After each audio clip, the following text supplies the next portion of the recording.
Tawasikiliza waimbaji wetu kwa njia mtandao.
Kwenda sawa kwa upande wangu, kusudi yake hayashindwi, yote ni mema kwangu, kusudi lake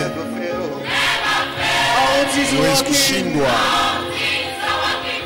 yote ni mema kwangu, kusudi lake halitoshindwa.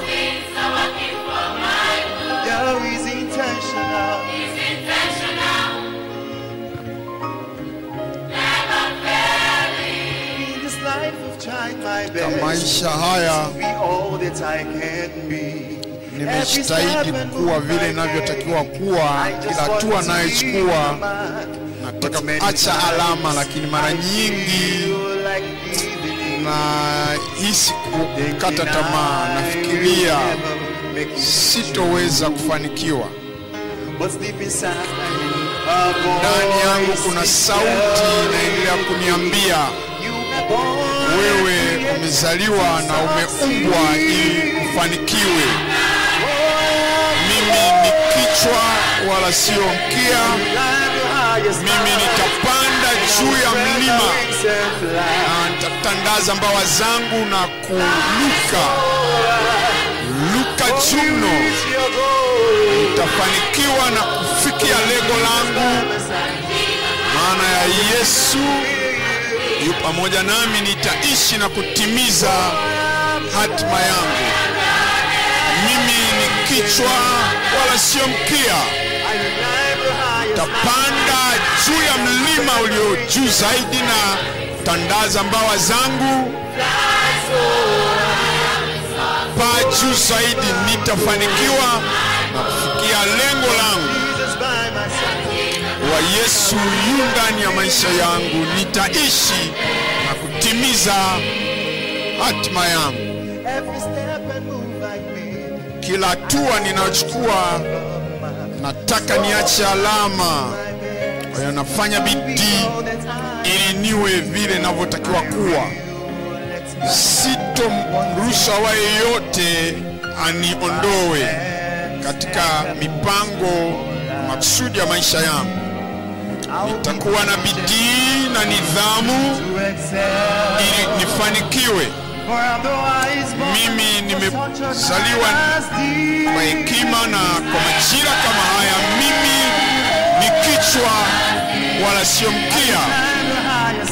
Panda juu ya kilele cha mlima, tandaza mbawa zangu na kuruka juu, na nitapaa juu zaidi. Nitafanikiwa na nitafikia lengo langu, kwa kuwa Kristo yu ndani ya maisha yangu. Nitaishi na kutimiza hatima yangu.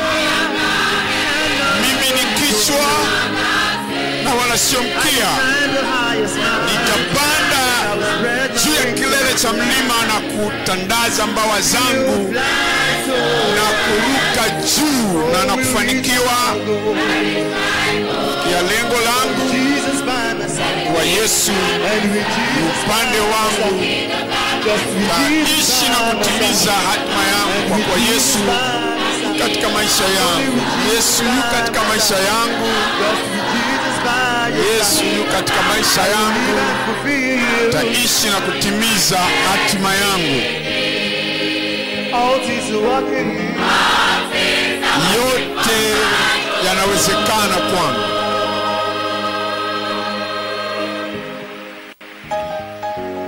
Wimbo mzuri. Hatima yangu ndio wimbo.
Praise the Lord.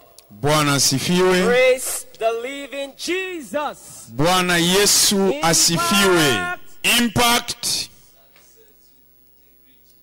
Right now we've come to the climax. Kati sasa tunakaribia kilele cha mkutano huu, na wakati huu there is no other, hakuna mwingine isipokuwa yeye mwenye kiwango cha kimataifa, na yeye mwenye kuwa yeye ni mtu wa uadilifu. Tunakwenda kumleta baba yetu katika Bwana ambaye anakwenda kusema nasi. Maisha yake na huduma yake ni ushuhuda wa ujuzi wa kuyafikia mafanikio kwa uadilifu. Na nataka niwaambieni leo ya kwamba anapokuja kusema nawe, utajiambia kwamba mimi nitakuwa miongoni mwa hao ambao watafanikiwa kwa uadilifu. Hebu jiambie maneno hayo, na huo utakuwa ndio ushuhuda wako kwa jina la Yesu. Hebu ungana nami sasa napomkaribisha baba yetu katika Bwana, yeye mwandaaji wa GCK na Youth Impact Academy, W. Ungana nami tunapomkaribisha mchungaji daktari WF Kumuyi. Amen. Amen. Are you there? Je, uko pale? I said amen. Nasema amen. You will arise. Utainuka. I said you will arise. Nasema utainuka. You Wewe will shine. utaangaza. Glory of the Lord Tukufu wa Bwana upon you. umekushukia Of the past, na giza ya kale kila kitu kimetoweka. small one Na yeye aliye mdogo, there, that's mtazame yule kijana mdogo pale na yule msichana mdogo pale, you become great in utakuwa Jesus. mkuu kwa jina la Yesu. And all the greatness Na what we're talking about, ukuu all wote the ambao goodness tumekuwa we're talking tukiuzungumzia about, na wema Lord, wote, make it to flow Bwana into your life. ufanya huo wema utilike kuja katika maisha yako kwa jina la Yesu. Na mtu mmoja pale aseme That amen will hiyo fulfill amina all the glory of the itatimiza Lord. utukufu wote kuja katika maisha yako kwa jina la Yesu. Inua huo mkono wako. Baba, kwa jina kuu la Yesu, tunakushukuru wakati huu umekuja Lift us up. ili kutuinua juu, kila mvulana, kila msichana, kila mwanamume, kila mwanamke. Na Bwana, ninaomba utukufu wa Bwana utayaangazia maisha kila moja na kupitia kila maisha kwa jina la Yesu. Feel your word. Timiza neno lako, Feel the proclamation. timiza Fulfill the matamko yako, timiza unabii wako, timiza ndoto katika kila maisha kwa jina la Yesu. Asante kwa sababu najua umekwisha kujibu. Kwa jina la Yesu tumeomba. God bless you. You Mungu can sit akubariki, down. unaweza ukaketi sasa. Today, as I come to Leo you, ninapokuja kwako, nazungumza juu ya uwezo wa kipekee na matendo ya zidio, shauku ya ujana. Lolote ambalo umewahi kulifikiria katika ujana wako, Bwana anakuambia ya kwamba utafanikiwa, utakwenda mbali ya ile bidii yako ya ujana. Unaanzia hapa na utafika pale mbali kwa jina la Yesu. Tazama Samueli wa kwanza sura ile ya 2 mstari wa 8. Samueli wa kwanza sura ile ya 2 mstari wa 8 anatuambia, anasema, humwinua. Nani anayemwinua huyo?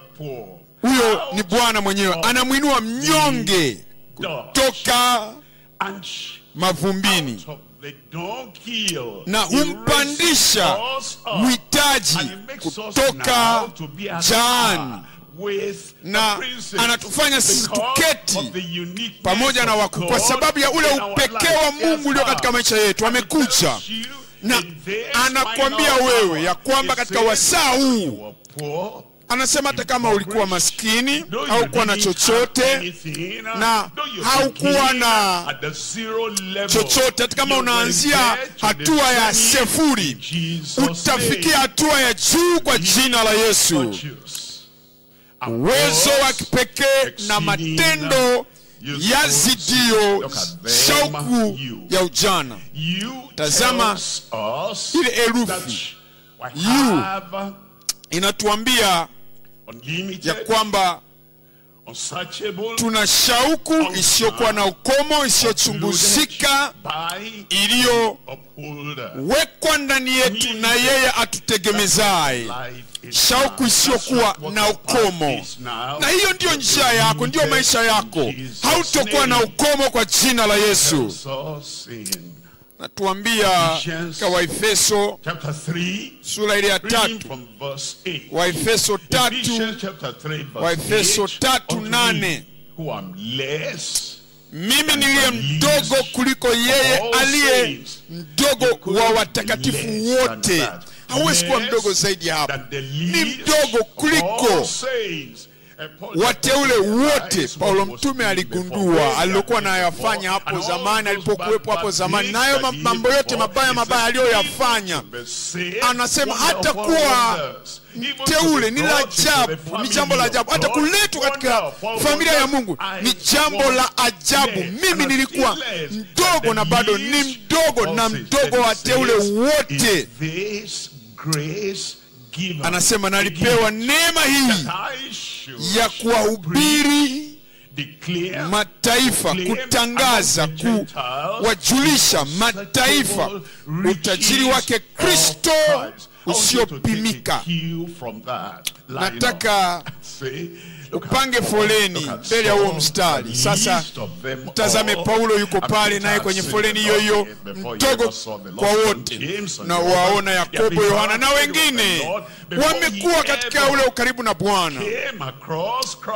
Kabla Paulo hajakutana na Bwana, kina Petro na Yakobo walimtangulia, na yeye anasema mimi ni mdogo, na wewe hata kama wewe ni mdogo Bwana anakuinua. Na sasa Bwana anakupa ile shauku isiyokuwa na ukomo, isiyochunguzika, anayoiweka ndani yako yeye akutegemezaye. Kristo ndiye anayekutegemeza. Hilo neno kutegemezwa.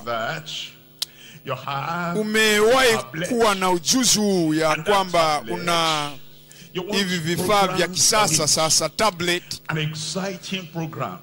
na kuna ratiba ya kukutia moyo,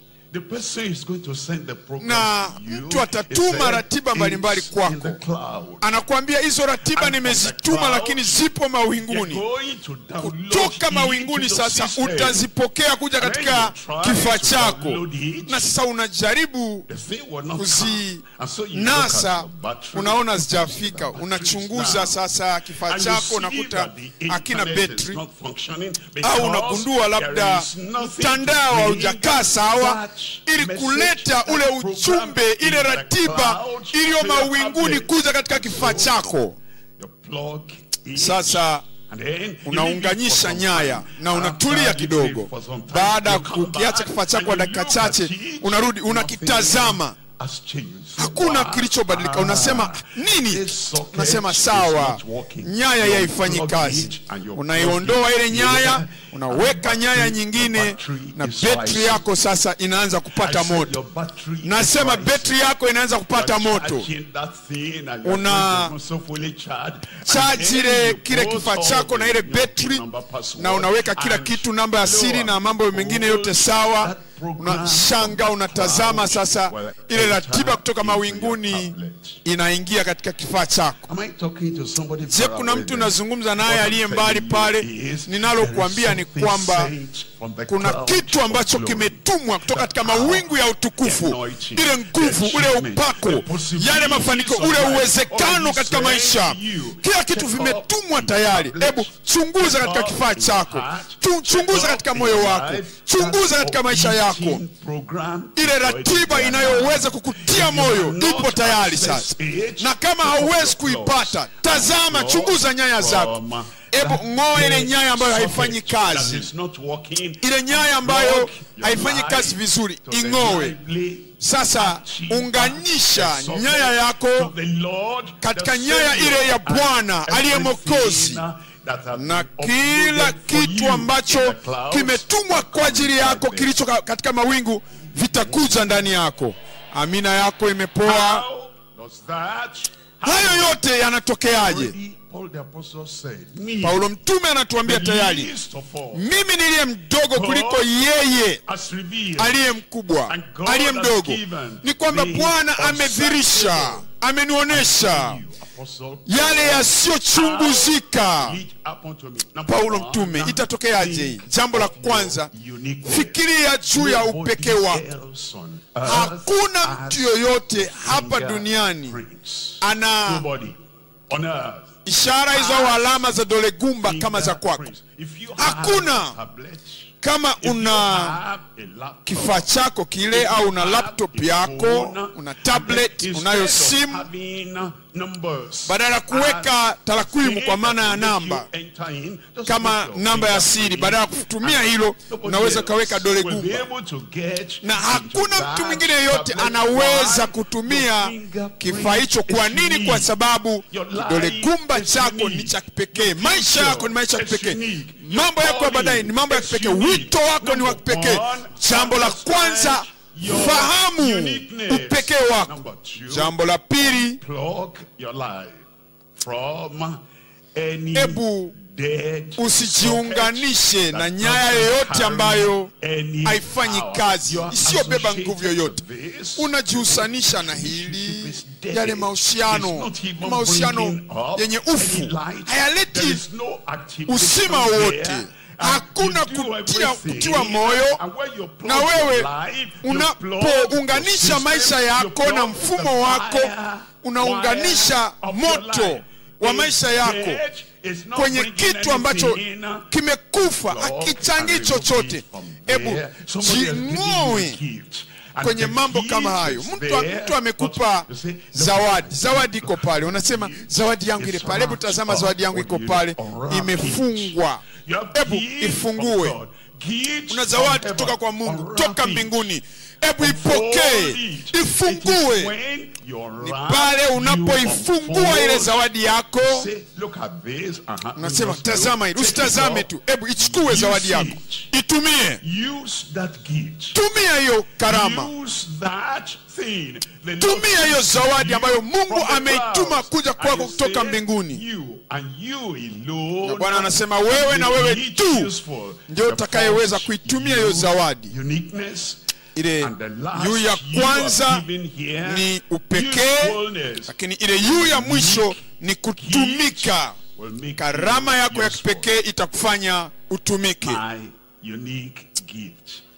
Karama yangu ya kipekee itanifanya mimi, jiambie, hebu zungumza maneno hayo, rudia maneno hayo. Karama yangu ya kipekee itanifanya mimi nitumike. Na kutumika kwako kutakuwa ni kwa kipekee kwa jina la Yesu. Sasa tunayo V. V ni uwezo wa wapiganaji washindao kupitia ushindi wake. Mimi sitokuwa muhanga. Hautokuwa mtu ambaye hauaminiki, hautabiriki. Uko hapa mara uko pale, unatangatanga tu. Umekuja hapa haujafanya chochote, umekwenda pale hakuna unachokifanya. Unakwenda mahali pengine, unatangatanga tu na ufanyi chochote. Mahali ulipo utakuwa pale na utazama tunda. Pale chuoni ulipotokea, shule ulipotokea, na kijiji, nchi ulipotokea, taifa ulikotokea, pale utatumika. Mimi nitatumika. Najua hakuna maana ya kusema nimejaribu hili. Haukudumu pale vya kutosha ili usae matunda, na unaondoka hapo na unatangatanga. Umeona ile mishale ya saa inavyotembea na haiendi mbali ya ule ukomo. Wewe utakwenda mbali ya ukomo. Kwa namna gani? Itatokeaje hiyo? Tazama waraka wa pili wa Petro, waraka wa pili wa Petro sura ile, waraka wa pili wa Petro sura ile ya kwanza mstari wa 3. all kwa things. kuwa uweza wake wa uungu umetukirimia vitu vyote. Vitu vyote. Unajua ni kama mtu unataka kuandika insha, unataka kuandika makala, unataka kuandika habari mpya za taaluma yako, unataka kuandika kitu kipya ambacho kitaweka historia katika dunia yetu, na huyu mtu ana kalamu mkononi mwake na ana karatasi katika dawati au mezani, na ameshika tama tu amekaa, na ninakuja namwambia, mwanangu, binti yangu, kijana wangu, unataka kufanya nini? Nataka kuandika. Nasema hebu anza kuandika. Anasema natafuta herufi nitakazozitumia. Namwambia herufi zote umepewa, zote A B C hadi Z umepewa zote. Ametupa herufi zote ili kuandika habari mpya, kuandika maisha mapya, kuandika moyo mpya. Herufi zote tunazozihitaji tumepewa. Kwa hiyo hatutoshikilia tama zetu na kusema nasubiri herufi nyingine. Ametupa herufi zote. Hebu jiambie mwenyewe, amenipa herufi zote. Hilo ndio analotuambia. Nasema kwa kuwa uweza wake wa uungu umetukirimia vitu vyote vipasavyo uzima na utauwa, kwa kumjua yeye aliyetuita kwa utukufu wake na wema wake mwenyewe. Mstari wa 4 anatuambia tena, kwa hayo ametukirimia ahadi kubwa mno za thamani, ili kwamba kwa hizo pate kuwa washiriki wa tabia ya uungu. Wewe ni mshiriki kwa jina la Yesu. Wewe ni mmiliki wa hiyo tabia ya uungu kwa jina la Yesu. Sema, mkiokolewa na uharibifu uliomo duniani kwa sababu ya tamaa. Hii inatokea wakati gani? Inaanzia wakati gani? Inaanza unapopata nguvu. Unakuja katika maisha haya, mkono mmoja unaona uwezo, pande wa pili unaona udhaifu. Unafanya maamuzi yako. Mungu anasema, tazama nimeweka mbele yako uzima na mauti, mema na mabaya. Chagua uzima ili uweze kuishi, na hatimaye utaishi ili kuweza kuwa na ubora katika maisha yako kwa jina la Yesu. Kwa hiyo unapoona ubaya, uovu, mara nyingine uovu unaonekana kama unafurahisha, unavutia, uovu unaonekana kana kwamba kuna fedha, lakini uovu ni uovu, na uovu utakupeleka mahali ambapo hukufikiria wala hukuota. Hebu chagua uwezo. Unapomchagua Kristo unachagua uwezo, na hatimaye unapata maono. Unajua, unapoendelea katika maisha haya unatazama chini tu, hautoona mbali ya maeneo hayo hapo chini ulipotazama. Lakini kama wewe utafanyika kuwa mtu mwingine, wewe unayeitwa kaka usiye na kitu, lakini kuanzia leo wewe utaitwa kaka mwenye vitu, dada usiyekuwa na kitu. Naona tabasamu usoni mwako. Sasa utaitwa dada mwenye vingi, lakini lazima uwe na maono. Maono ndio yanayotufikisha kwenye utele ule. Na sasa natembea, namuona baba anakuja, na baba anaingia, anakuja na mtoto mdogo wa kiume, anamshikilia mkono, anatembea na mtoto. Anasema, baba, sioni chochote. Nafungua macho yangu lakini sioni chochote baba. Na hatimaye baba anainama kidogo, anamwambia mtoto wangu, panda mabegani mwangu. Na huyu mtoto mdogo anapanda kwenye mabega ya baba. Na mtoto anasema sasa, baba, naona zaidi ya wewe sasa ulivyokuwa unaona, kwa sababu nimekaa kwenye mabega yako. Hivyo ndivyo tunavyopata maono katika maisha. Na mara nyingine sioni lile, na mara nyingine inakuwa labda liko mbali mno, ni jambo kubwa mno, silioni. Panda kwenye mabega ya wale ambao wamekutangulia. Panda kwenye mabega ya baba yako. Panda kwenye mabega ya waandishi. Panda kwenye mabega ya yule mtu ambaye anajenga jengo fulani. Panda kwenye mabega ya yule daktari. Panda kwenye mabega ya yule injinia. Panda kwenye mabega ya wale waliofanikiwa walio mbele yako. Soma historia zao. Zungumza juu ya mafanikio yao. Na chunguza nini walichokifanya ili kufika walipofika. Na utakapopanda kwenye mabega ya yetu, utaona zaidi ya yale tuliyoyaona. Utakwenda mbali kuliko tulipofika. Inaanza kwa kuchagua kuwa na uwezo, sio uovu. Uadilifu sio uovu. Na hatimaye panda kwenye mabega ya wale waliokutangulia, na hatimaye utakuwa na maono. Na utakapokuwa na maono, utakuwa na nadhiri. Yeye alifanikiwa kwa neema ya Mungu, na mimi nitafanikiwa. Hiyo ni nadhiri yake. Na yaona maisha yake. Maisha yake hakuwa na jambo lolote la maana kwa miaka michache iliyopita, lakini aligeuka na akabadilika, na amefanyika kuwa vile ambavyo Mungu ametaka afanyike. Nami naweka nadhiri ya kwamba lile ambalo Mungu amenionyesha, lile ambalo Mungu amenidhirishia, naweka nadhiri kwangu na kwa Mungu wangu, mimi nitakuwa pale, utakuwa pale.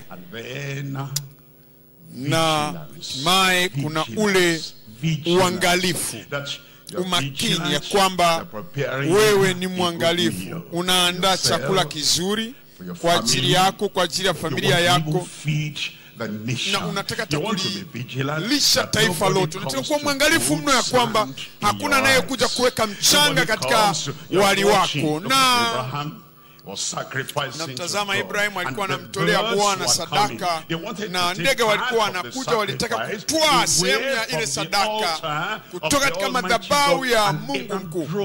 Ibrahim akiwafukuzilia mbali. Kwa nini?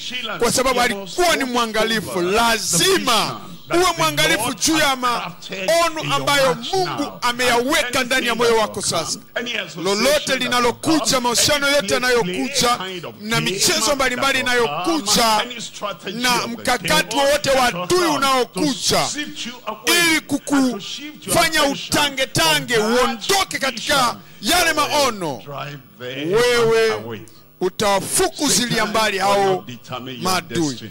Shetani hatoamua hatima yako, na mapepo hayatoamua hatima yako. Na mtazamo wako, kama tulivyosikia, mtazamo mbaya, mtazamo wa kiburi, na mtazamo sio kuwa na shukrani, na mitazamo yoyote mibaya haitozuia hatima yako. Mimi nachagua kuwa juu. Na unapochagua kuwa juu, hakuna litakalo kushusha chini. Mtu mmoja pale sema amen. Tazama, jambo lingine pale ni ile W, ni neno, na ni maji yatokayo katika neno yatusafishayo kupitia kustahili kwake. Maji yanayotusafisha na kutusafisha na kutufanya vile tunavyotakiwa kuwa, na ni kupitia kustahili kwake. Bwana ataweka kule kustahili kwake katika maisha yako. Usiseme tena mimi sistahili. Ni kama Mungu amekupa akili na unapata shahada yako, na kwa daraja ya kwanza anakuambia zungumza, unasema mimi sistahili. Je, ulidanganya kwenye mitihani au kusoma? Ulisoma. kid of the king. wewe A ni child mtoto of the creator. wa mfalme, ni And the mtoto Lord wa has muumba, lifted you up. na Mungu Unworthiness amekuinua. has been taken away from your Kuto life. kustahili kumeondolewa kutoka katika maisha yako. Kuto kustahili kumeondolewa kutoka katika maisha yako. You are worthy. Wewe You unastahili. are worthy. Nasema unastahili. He will wash you. Na anakusafisha. He will wash Na you. Bwana ataendelea Look at Psalm kukusafisha. 51. Tazama Zaburi Reading from 51. verse 7. In Psalm 51, Zaburi 51 saying, mstari wa 7. Me. Unisafishe, unisafishe mimi kwa hisopo, nami nitakuwa safi. Wewe utakuwa safi. Nasema unioshe nami nitakuwa mweupe kuliko theluji. Nitakuwa mweupe kuliko theluji. Na najua mtu huyu ambaye anataka kuwa mweupe kuliko theluji alikuwa amesafishwa hapo zamani. Alikuwa mweupe kuliko theluji. Na sasa kuna kitu kilitokea. Hisia zake zikampelekesha, na hisia zake zikamsukuma katika mwelekeo wa uovu, na hatimaye akaanguka kutoka katika neema na kuangukia katika nyasi. Mtu mwingine angebaki pale, mimi sifai, sio mwema, mimi ni mbaya, chochote kile, mimi si lolote, mimi nimeharibu kila kitu. Daudi akasema hapana, sijaribu kila kitu, sasa nitarejea. Hebu kila mmoja sema nitarejea. Mimi nitarejea. Rudia maneno hayo. Lolote liwalo ambalo limetokea ambalo ni baya kuliko ambalo shetani amefanya katika maisha yako, alitozuia mema ambayo Mungu atafanya katika maisha yako. Lile baya ambalo shetani amefanya katika maisha yako halitozuia lile bora ambalo Mungu atafanya katika maisha yako. Na kwa hiyo Zaburi akarudi kwa Bwana, akasema, Bwana, pale mwanzo ulinisafisha nikawa mweupe kuliko theluji. Sasa ninaloomba ni kwamba nataka kwenda juu kuliko pale nilipokuwepo hapo awali kabla sijaanguka. Kijana wangu, mvulana, msichana, mwanamke, mwanamume, kama shetani alitwaa hali yako ile bora na akakufanya uanguke, akataka aharibu maisha yako, upo hapa leo, unaweza ukasema, nilikuwa mweupe hapo zamani, nitakuwa mweupe kuliko sasa. Mtu mmoja pale, utakuwa mweupe kuliko theluji. Utakuwa mweupe kuliko theluji. Utakuwa mweupe kuliko theluji kwa jina la Yesu. Utang'aa mno kwa jina la Yesu. Utakuwa safi mno kwa jina la Yesu. Utakuwa safi kuliko. Mtazame Samsoni. Yule mtu alikuwa na nguvu, aliua simba. Yule mtu alikuwa na uwezo na aliwaangamiza Wafilisti wote kwa taa ya punda, na hatimaye kafanya kitu ambacho hakutakiwa kufanya. Alikwenda mahali fulani ambapo hakutakiwa kuenda, na maadui sasa, adui akamvizia kwa kuzulula kwake, yuko hapa, yuko pale, na hatimaye wakamkamata, wakamng'oa macho yake ya nje. Macho yake ya ndani bado alikuwa yanaona utukufu wa Mungu na nguvu ya Mungu na makusudi ya Mungu. Hata pamoja na kwamba macho yake ya nyama hakuweza kuona, macho ya ndani alikuwa yanaona, kwa sababu hatimaye alisema, Mungu, na kuona ukiwa katika enzi yako. Nachotaka unifanyie sasa, unipe ushindi ambao utakuwa ni mkuu kuliko ushindi niliyowahi kupata huko zamani. Na Bwana akamwambia ndio. Bwana anakuambia ndio leo.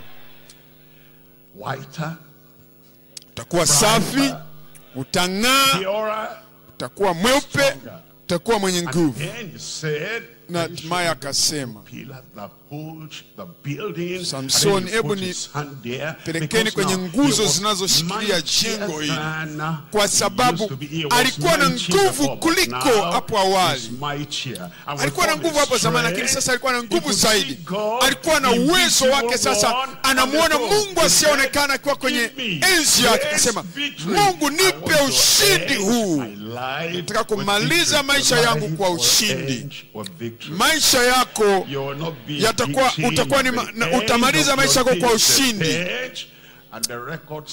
Na rekodi aliyoiweka, tunaambiwa Samsoni aliwaangamiza maadui wengi wa Mungu wakati wa kifo chake kuliko wakati mwingine wote wa maisha yake.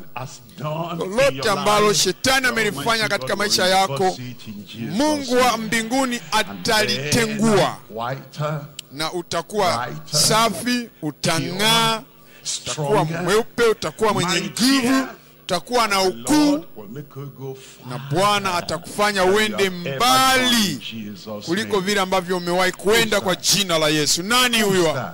Nazungumza habari za nani? Nasema ni nani ambaye tunazungumza habari zake? Yupi atakayekuwa safi na mweupe na mwenye nguvu, atakayekuwa ni mwenye uwezo na ukuu na kwenda mbali? Je, watu wa namna hiyo wapo ndani ya nyumba? Ninao kina dada, kina kaka ndani ya nyumba. Yuko wapi yule dada? Yuko wapi yule kaka? Bwana nalithibitisha hilo katika maisha yako kwa jina la Yesu.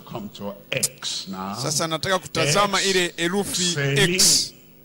Ni kufanikiwa kwa upekee na kuwa usiokuwa wa kawaida kupitia matendo yake makuu. Kufanikiwa, mimi nitafanikiwa.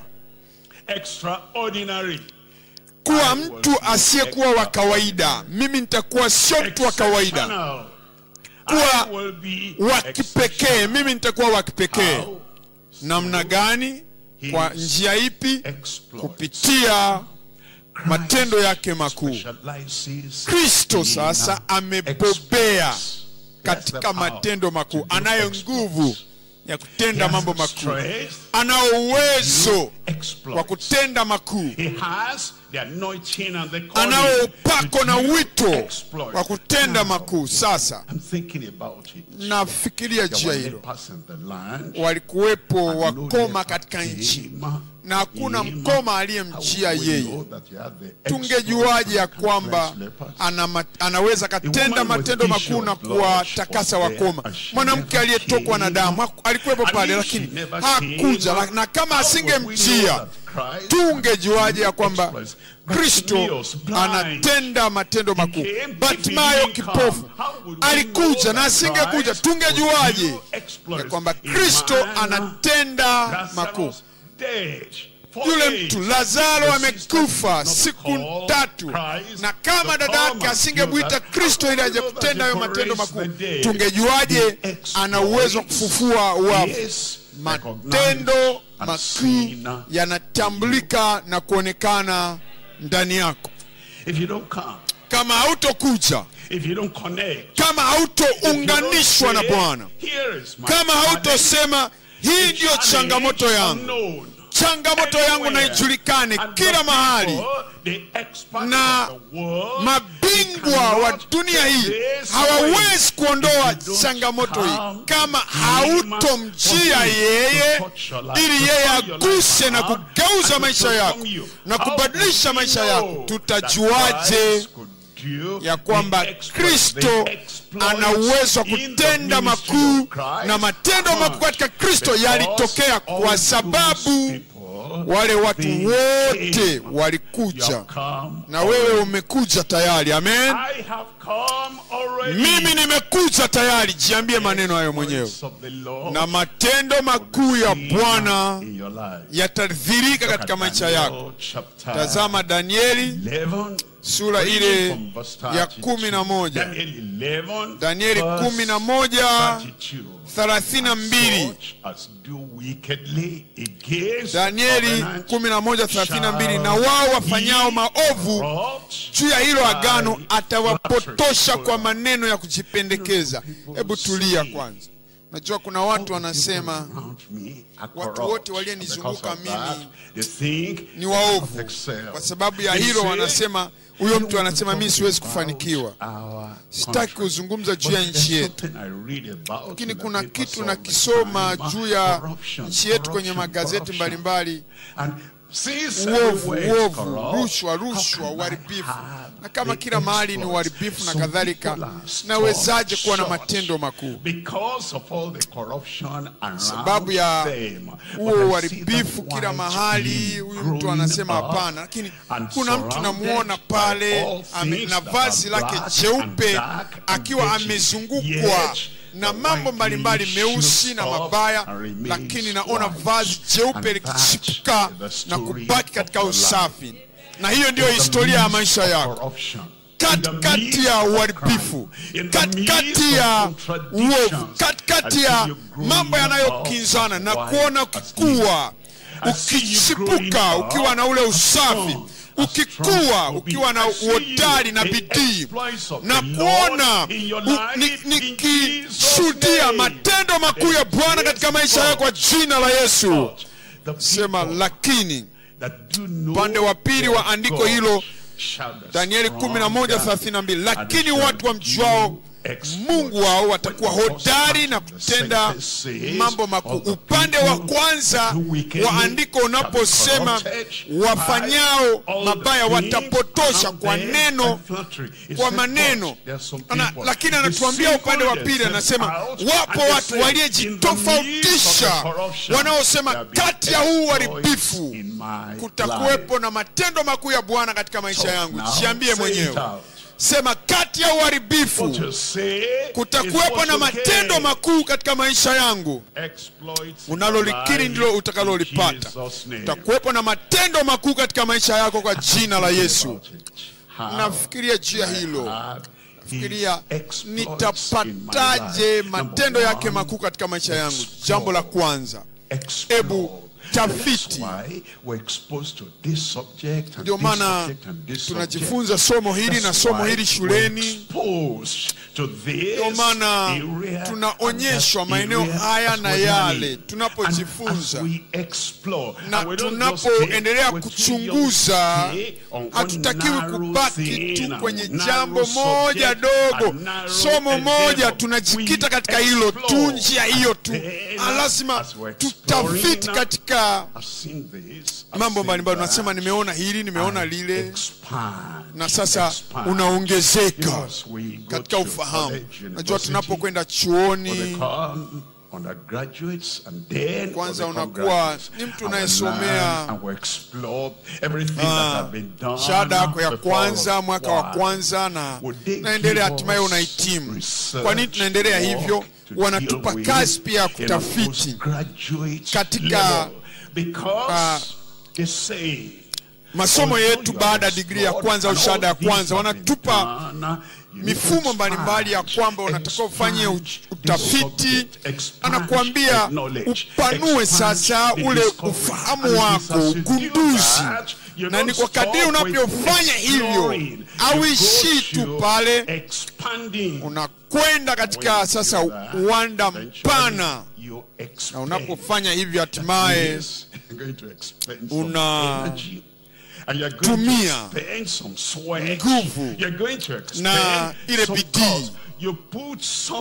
Kuna kitu unawekeza katika eneo hilo ili hatimaye uweze kwenda mbali. Mimi nitakwenda mbali. Na hauruhusu hali yako ya ndani kufanye uzimie. Najua kuna watu ambao wanapochukua baadhi ya bidhaa wanaangalia siku ya mwisho ya matumizi ya hiyo bidhaa, wanasema siku yake imepita, tupilia mbali. Na wewe lazima ufanye maamuzi ya kwamba hautofikia siku ambapo utasema mimi sifai tena. Mpaka kampuni inaambiwa, kwa nini mnaendelea kuwa na huyu mtu amepitwa na wakati na muula na muda wa kutumika kwake. Mimi sitopitwa na wakati. haujaelewa. Na kuna baadhi ya nyakati kuna watu wanapokuwa wamefikia mwisho wao, hawana ufahamu mpya, hawana maarifa mapya, hawana ugunduzi mpya, hawana ubunifu mpya, hawana mwelekeo mpya, na uongozi utamjia huyo mtu na watamkejeri tu, watasema bwana fulani fulani, na tazungumza kaka fulani fulani, sema wewe ni mtu mzuri mno, lakini tumekuwa tukifikiria kitu fulani katika kampuni, katika uongozi, tunataka kukupa fursa ya wewe kustafu mapema. Nasema wanataka wanistafishe, ndiyo, kwa sababu umefikia mwisho, hauna ufahamu mpya, hauna kiu mpya, wewe ni mzito, unaenda polepole, na hata unakuja umechelewa katika vikao vya muhimu, na hata katika vikao vya muhimu unalala, unasinzia, hauna la kuchangia tena. Umepitwa na wakati. Mimi sitopitwa na wakati, jiambie mwenyewe. Mtu mmoja pale, hautopitwa na wakati kwa jina la Yesu. Na sasa utaendelea kuwa na ule ujuzi wa ukuaji kila siku, kila sehemu ya maisha yako kwa jina la Yesu. Na sasa ninatazama herufi ile Y, ni kuwa na kiu na kujisalimisha na kuwa katika nila ya ujana wake. Hilo neno kuwa na kiu. Kuna neno lingine kujifunza. Ni kwa sababu na kiu ya maarifa ndio maana unajifunza. Zingatia maneno hayo mawili. Hilo neno kiu inakupelekea kujifunza, na ukijifunza unajikuta unapata kipato. Unapojifunza au pigi miayo tu. Kuna watu ambao wanapoamka tu wanapiga miayo. Siku mzima ulikuwa unahangaika na mitandao, unasoma, unachati, unapoteza muda tuko kila kitu, na ulali kwa wakati. Na sasa ile alamu ya saa inapopiga kelele, unanyamazisha kima, unasema nataka kulala. Bado wakati unahitajika kwenda shule, kwenda kazini. Unapofika kazini, kwa sababu haujajiandaa, badala ya kuwa na kiu unapiga miayo. Hilo halitokutokea wewe. Utakuwa na afya, unayo maisha ya kuyaendea baadaye. Lazima useme siku ya leo itachangia katika lengo la maisha yangu. Unakuwa na kiu, unajifunza, na hatimaye unapata kipato, na unakuwa na bidii. Unakuja katika maisha ni kana kwamba upo macho, unataka kufanya kitu, unataka uwe na sura fulani na mafanikio fulani, kwa sababu una bidii katika yote. Ndivyo tunavyofanikiwa katika maisha, na hivyo ndivyo ambavyo lengo lako litatimia kwa jina la Yesu. Nina kiu. Kwa umri wako na umri wowote ule, lazima uendelee kuwa na kiu, uendelee kuwa na shauku. Nataka nipate ziada, nataka maisha yangu yafike katika hatua ya juu. Na hatimaye una kiu, lakini unajifunza. Unapokuwa na kiu lakini haujifunzi, unakomea pale. Ujifunzi chochote, wewe unaelewa. Lolote tunalotaka kujifunza, lazima unaweza ukatumia tu mitandao ukajifunza juu ya hiyo. Unaweza ukawa na shahada yako kwa kuwa na kiu na ule utayari wa kujifunza.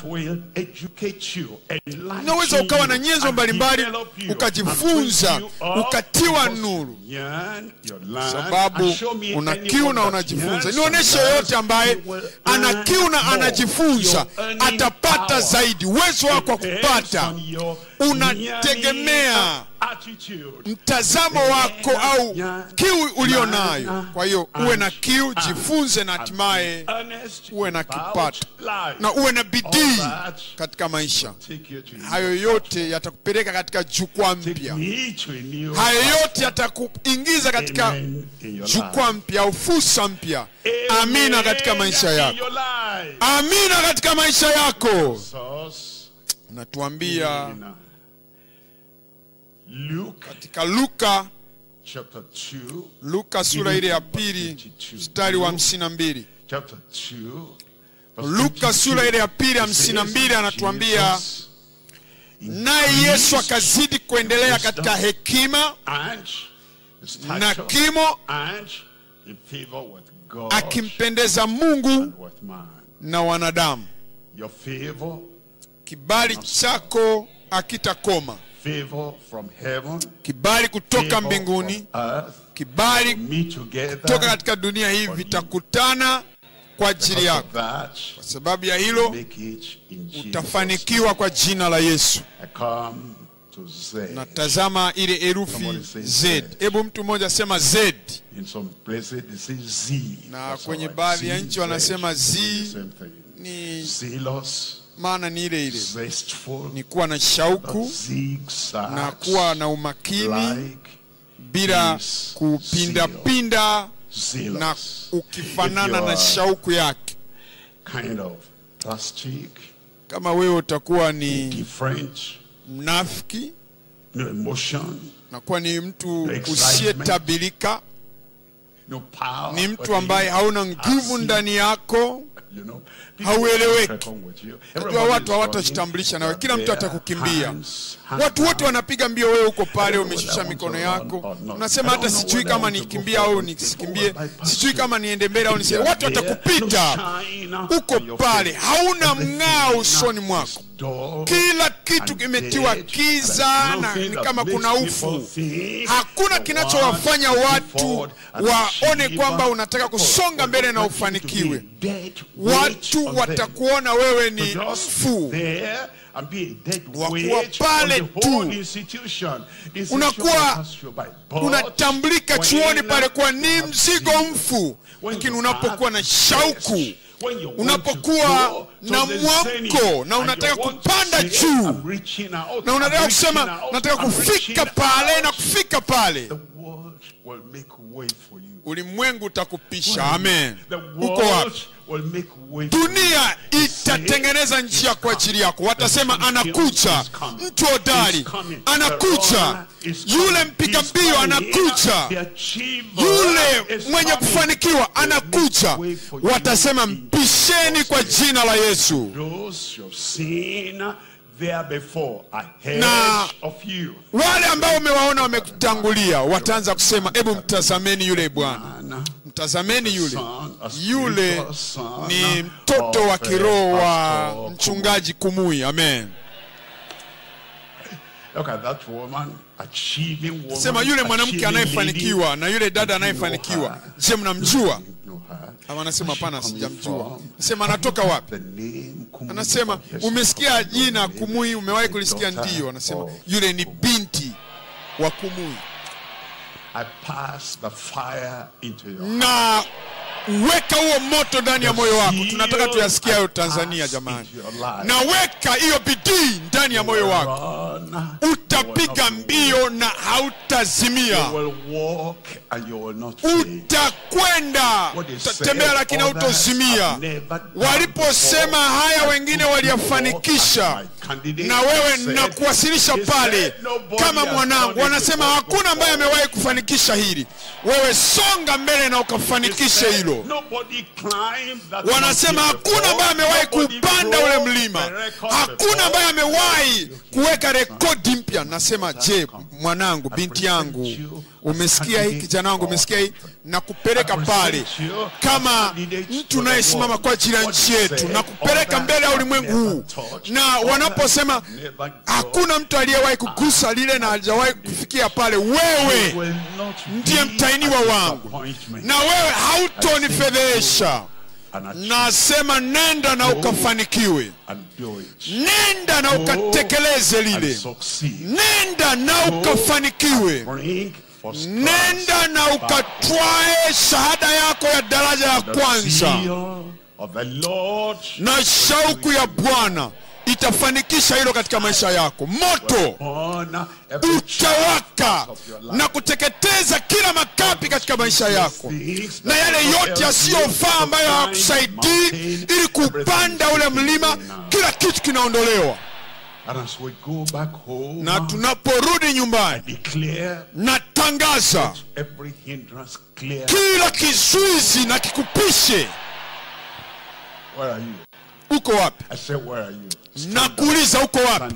Simama kwa miguu yako, ukiwa tayari kufanikiwa, ukiwa tayari kushinda, na ukiwa tayari kutwaa majukumu mapya katika taifa lako, katika jamii yako, katika chuo chako, katika mahali pako pa chuo, na katika taaluma, katika shule yako, kila mahali. Na kuachilia kwa nguvu ya Bwana na uwepo wa Bwana katika maisha yako, na ukawe mwenye kufanikiwa kwa jina la Yesu.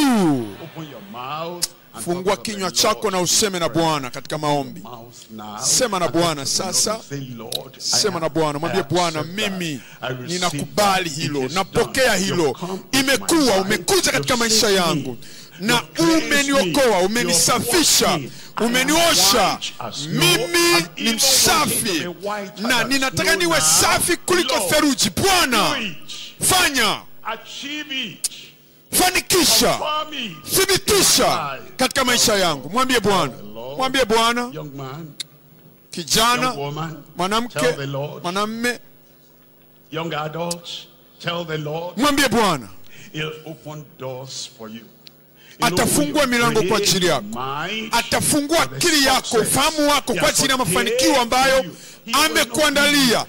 Hatakuacha,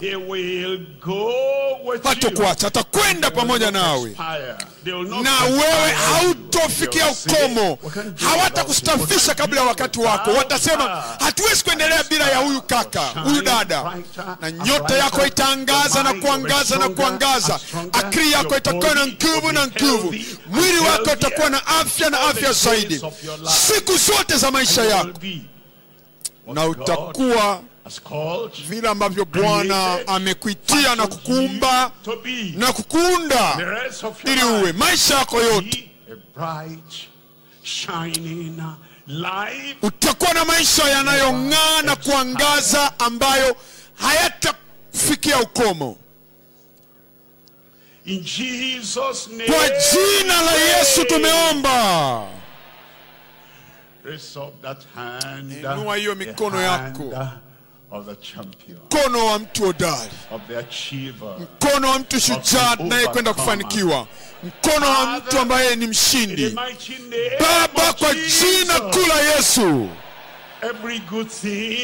kila jema tulilolisikia Bwana ukalizalisha katika maisha kila mmoja, kila msichana, kila mvulana, kila kijana, nguvu mpya, uwezo mpya, ushindi mpya, maarifa mapya,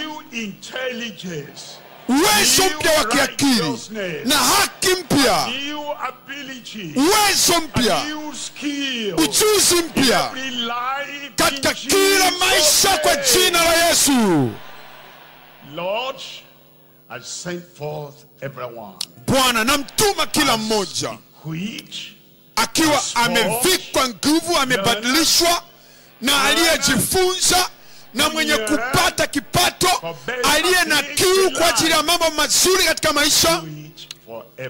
Fanya kwa ajili ya kila mmoja. Peleke kila mmoja, kila mmoja, kila mmoja, kutokea hatua ya sifuri kwenda hatua ya juu ya mwisho kabisa katika maisha yao. Andika sura mpya katika kila maisha, kitabu kipya katika kila maisha. Tumia herufi zote, Bwana, za alfabeti na kuandika hadithi mpya, taarifa mpya ya kila maisha. Pokea hilo, amini hilo. Hayo ni yako kwa jina la Yesu. Nipe amina ya waliofanikiwa, amina ya walioshinda, champions, amen. Amina ya mashujaa. It is done. Imekuwa. Jesus' name we kwa jina la Yesu tumeomba.